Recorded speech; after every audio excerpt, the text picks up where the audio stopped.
The following is a manifesto of Krishna consciousness, given by His Divine Grace, A.C. Bhaktivedanta Swami Prabhupada, recorded at a Los Angeles press conference on December 22nd, 1968, in Los Angeles.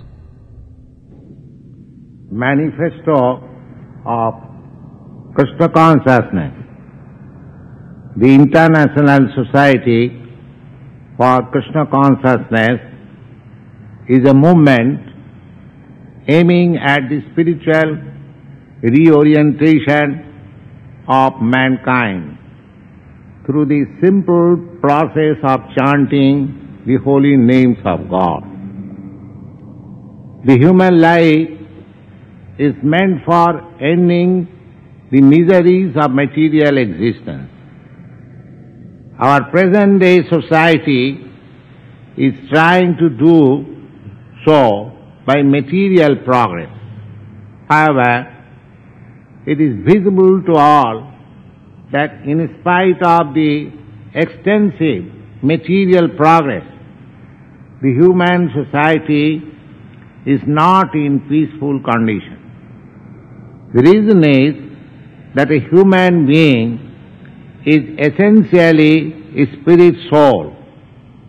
It is the spirit soul which is the background of development of the material body.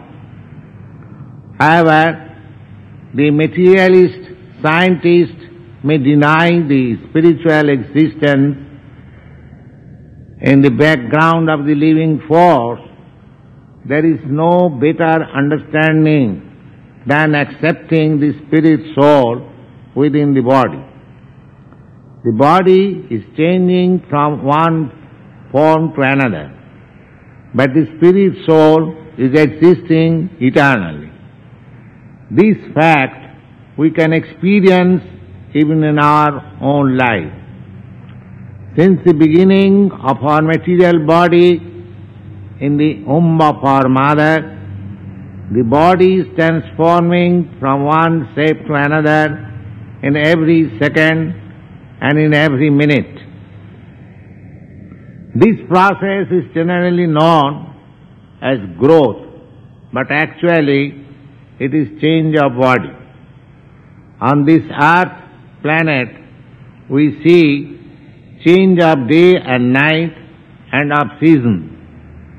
The more primitive mentality attributes this change to changes occurring in the sun. For example, in the winter, they think the sun is getting weaker, and at night they presume sometimes that the sun is dead. With more advanced knowledge of discovery, we see that sun is not changing at all in this way.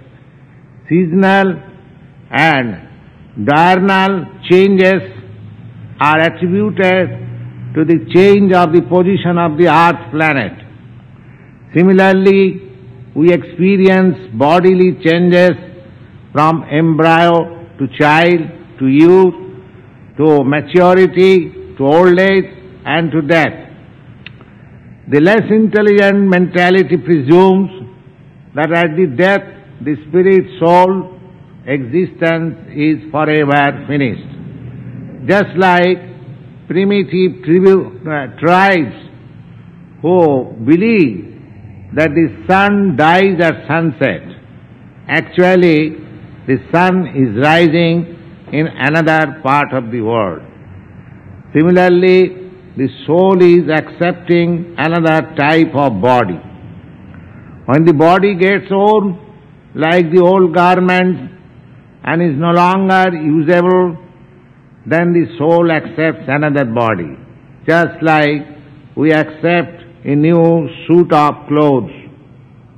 The modern civilization is practically unaware of this truth. They do not care about the constitutional position of the soul. There are different departments of knowledge in different universities, and many technological institutions to study and understand the subtle laws of material nature, medical research laboratories to study the physiological condition of the material body, but there is no institution to study the constitutional position of the soul. This is the greatest drawback of material civilization, which is external manifestation of the soul. They are enamored by the glimmering manifestation of the cosmic body, of the individual body, but they do not try to understand the basic principles of this glimmering situation. The body looks very beautiful, working with full energy and exhibiting great traits of talent and wonderful brain work. But as soon as the soul is away from the body, all these glimmering situation of the body becomes useless. Even the great scientists who have discovered many wonderful scientific contributions could not trace out about the personal self which is the cause of such wonderful discovery. The Krishna consciousness movement basically is trying to reach this science of the soul, not any dogmatic way, but in complete scientific and philosophical understanding. You can find out the background of this body as the soul, and the soul's presence as perceivable by consciousness. Similarly, the presence of super soul and super consciousness in the universal body of cosmic manifestation is perceived by the presence of the Supreme Lord or the Absolute Truth. The Absolute Truth is systematically experienced in the Vedanta Sutra, generally known as the Vedanta philosophy, which is elaborately explained by a commentary by the same author of the Vedanta Sutras, known as the Srimad Bhagavatam. The Bhagavad Gita is the preliminary study of the Srimad Bhagavatam to understand the constitution position of the Supreme Lord or the Absolute Truth.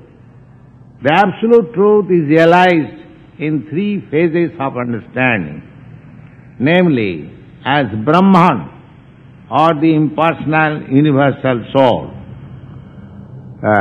Paramatma or the localized universal soul, and at the end as the Supreme Personality of Godhead. An individual soul is understood in three aspects, namely, first, in the consciousness pervading all over the body, then as the spirit soul within the heart, and ultimately exhibited as a person.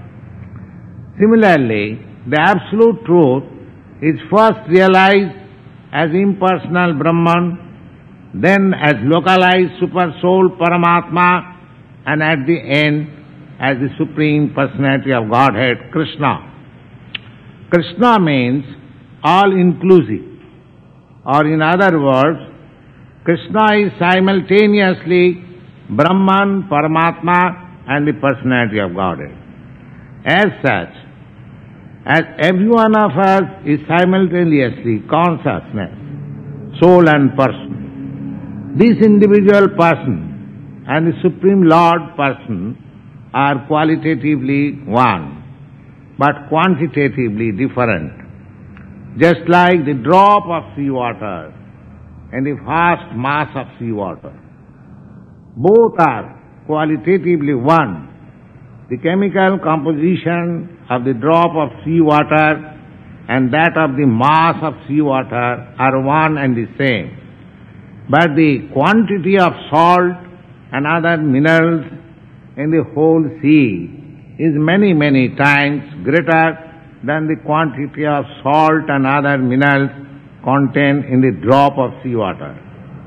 Krishna consciousness movement maintains the speciality of the individual soul and the Supreme Soul. From the Vedic Upanishads we can understand that both the Supreme Person or God and the individual person are eternal and living entities. The difference is that the Supreme Living Entity or Supreme Person maintains all the innumerable living entities. In the Christian way of understanding, the same principle is admitted, because in the Bible it is taught that the individual entity should pray to the Supreme Father for supplying means of maintenance and giving pardon for their sinful activities. So it is understood from any source of scriptural injunction that the Supreme Lord or Krishna is the maintainer of the individual living entities, and it is the duty of the individual entity to feel obliged to the Supreme Lord. This is the whole background of religious principle. Without this acknowledgement, there is chaos, as it is happening in our daily experience at the present moment. Everyone is trying to become the Supreme Lord, either socially, politically, or individually.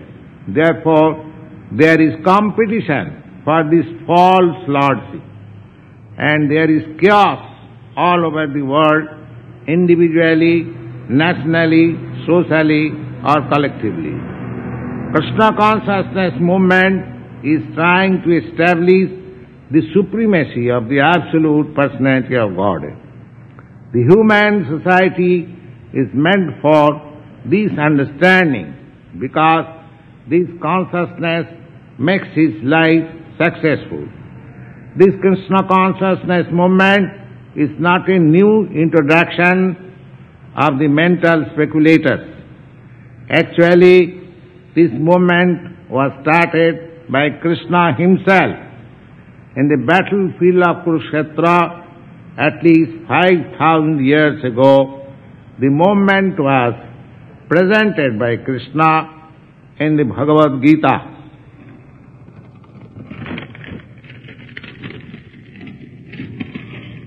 From this Bhagavad Gita, we can understand that this system of consciousness was spoken by him long before he imparted to the sun god Vivasvan. That calculation goes to show that before the repetition of the Bhagavad Gita in the battlefield of Kurukshetra, it was once before explained at least 40 million years ago. So this movement is not at all new. It is coming down from disciplic succession, and in India from all great leaders of the Vedic society like Shankaracharya, Ramanujacharya, Madhyacharya, Vishnu Swami, Nimbarka, and lately, about 408 years ago, Lord Chaitanya. The principle is still being followed today.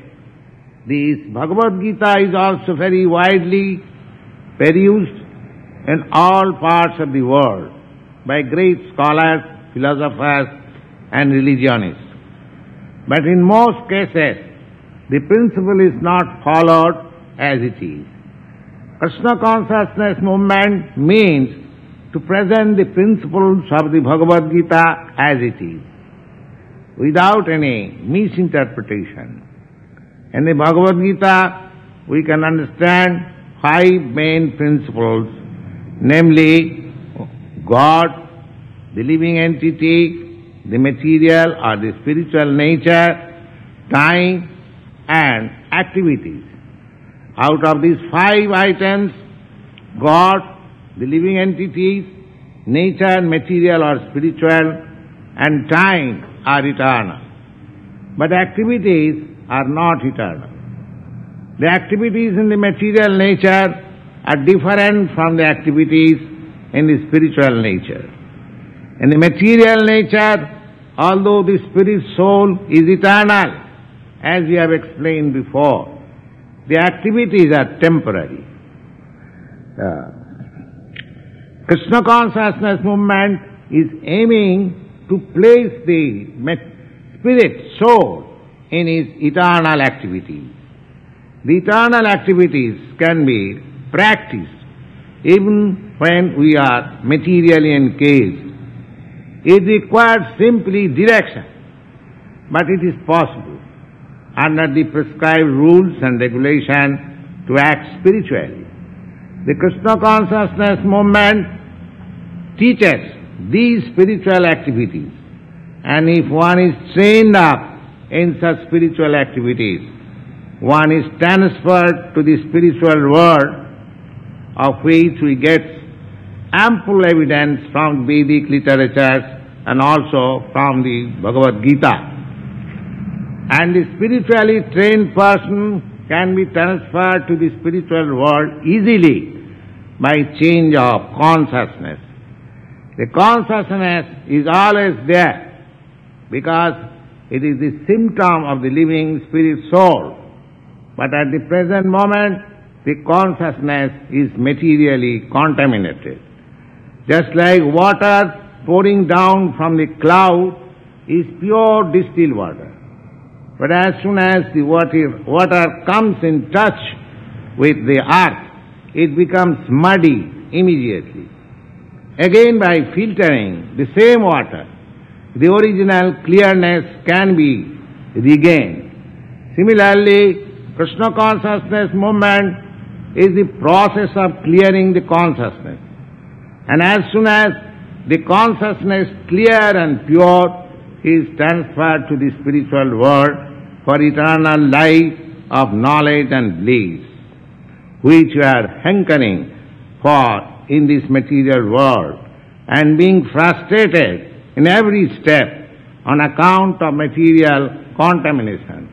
Therefore, this Krishna consciousness movement should be taken very seriously by the leaders of the human society.